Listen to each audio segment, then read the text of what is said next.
स्वाद वाला लड्डू ये खा के देखा है, बहुत मजे का था। अभी हमने इनसे बात कर लिया।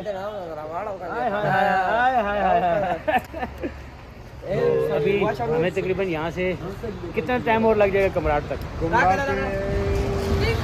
बस लगेगा 3 घंटे लगेगा, 3-4 घंटा लगेगा जी। इंशाल्लाह कोशिश करते हैं कि हम लोग आराम से जाएँ बिल्कुल तसल्ली से। तो बाज़ार की बिल्कुल अंधेरा हो चुका है और सब लोग यहाँ से जो है ना वो जा चुके हैं, दुकानें बाज़ार सब बंद हो चुका है। तो इंशाल्लाह मिलते हैं आगे किसी और पॉइंट पे। बहुत अच्छा जी भाईजान, अभी हम लोग जो है वो थल से गुजरे हैं, तकरीबन 11:30 बजे का टाइम है सुबह। हम लोग 9:30 बजे के चले हुए। तो अभी हम लोग कमराट वैली की तरफ जो है वो गामजन है। तो मिलते हैं आगे कमराट वैली में, देखते हैं और कितना मज़ीद टाइम लगता है। रोड थोड़ी सी बम्पी है और छोटी गाड़ी का कोई काम नहीं है यहाँ पे, फिर भी लोग यहाँ पे जो है ज़बरदस्ती लेके आते हैं। मेरे ख्याल में जिनके पास कंपनी की होती है या वो रेंट पे लेके आते हैं, लेकिन ये रोड जो है वो छोटी गाड़ी की नहीं है। जब भी कमराट वैली वाली तरफ आप आएँ तो 4x4 गाड़ी लेके आया करें। तो आप नीचे के थल से लेके आ सकते हैं, अपनी छोटी गाड़ी थी वहाँ तक लाएँ, उसके बाद थल से आप जो है बड़ी गाड़ी रेंट पे ले सकते हैं। तो चलें मिलते हैं आगे किसी और जगह पे, और आपको जो है साथ जितने भी इसके सूरत हाल होगा, जो भी मनाजर होगी वो आपको मैं बताता रहूँगा। बहुत मेहरबानी। जो सबसे मज़े की बात वो ये है कि इस मरतबा जो है हमारे साथ लियो भी है। लियो रात को हम लोग जो है लियो को तकरीबन 11:15 बजे जो है वो खाना दे रहे हैं। लियो अभी खाना खा रहा है और ये इतना सियाना है, जब इसको वॉशरूम आया था तो इसे शोर डाल दी कि मुझे बाहर निकालो। बाहर निकाला तो एकदम अपनी किसी जगह ढूंढी, इसने जगह ढूंढ के इसने वॉशरूम किया।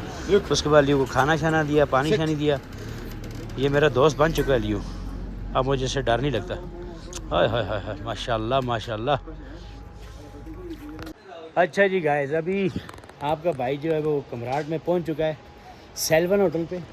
और ये होटल माशाल्लाह बहुत VIP। आप इस होटल को देखें ज़रा, ओए हो, ये तो एक कैमरे में ही नहीं आ रहा है, इसको घुमा फिरा के बताना पड़ता है। और इस होटल पे हम लोगों ने अपनी गाड़ी लगाई, ये सामान वगैरह हमने अनलोड कर दिया है। ये हमारे साथ जो भाई हैं जो मेरे साथ टूर कर रहे हैं। सफ़र बहुत लंबा था, गाड़ी बहुत अच्छी है, कंफर्टेबल गाड़ी है, थकन थोड़ी सी भी नहीं। 9 से 10 घंटे का हमने सफ़र किया, बहुत मज़ेदार सफ़र है। आ गया ना, मज़े। अच्छा, ये जिस होटल में मैं रुका हूँ मुजफ्फराबाद वालों, या आपको ये बताऊँ कि यहाँ पर जो है ना मुजफ्फराबाद के स्टाफ के 7-8 लड़के भी काम करते हैं। सेल्वन होटल के नाम से ये होटल है। और कमराट में अभी तक जो हमें जो होटल अच्छा नज़र आया वो ये वाला है। इसके आगे पता नहीं हो ना हो, इसके बारे में हमें नहीं पता कि मैं नहीं गया ऊपर। तो अभी तक जो है वो ये वाला होटल है। तो अभी ऊपर जाऊंगा, आपको रूम भी दिखाऊंगा कि हम लोग कहाँ पे रात को रुकते हैं, क्या सूरत हाल होती है। तो सुबह इंशाल्लाह आपको कमराट वैली दिखाऊंगा। तो वो नेक्स्ट व्लॉग होगा हमारा। ये होटल में हमें मिले भाई। अस्सलाम वालेकुम भाईजान, कैसे हैं आप? क्या नाम है आपका? इब्राहिम भाई इतने प्यारे हैं, इनके साथ प्यार करने का दिल कर रहा है कि इनके साथ लव यू हो जाए। होटल माशाल्लाह बहुत अच्छा है। मैं आपको अंदर से ना होटल दिखाता हूँ। माशाल्लाह माशाल्लाह, ये देखिए S1 कमराट और सेल्वन होटल का नाम है। ये होटल का नाम लिखा हुआ है, ये देखें ये, और बहुत अच्छा होटल है। मिलते हैं रूम में जाके, आपको जो है ना इसका ये रिसेप्शन है वो भी दिखा दूँगा आपको। ये देखें ये रिसेप्शन है, रूम में मुलाकात करते हैं इंशाल्लाह। जो रही सही कसरत वो भी आपसे वहाँ पर शेयर करेंगे। अल्लाह हाफ़िज़।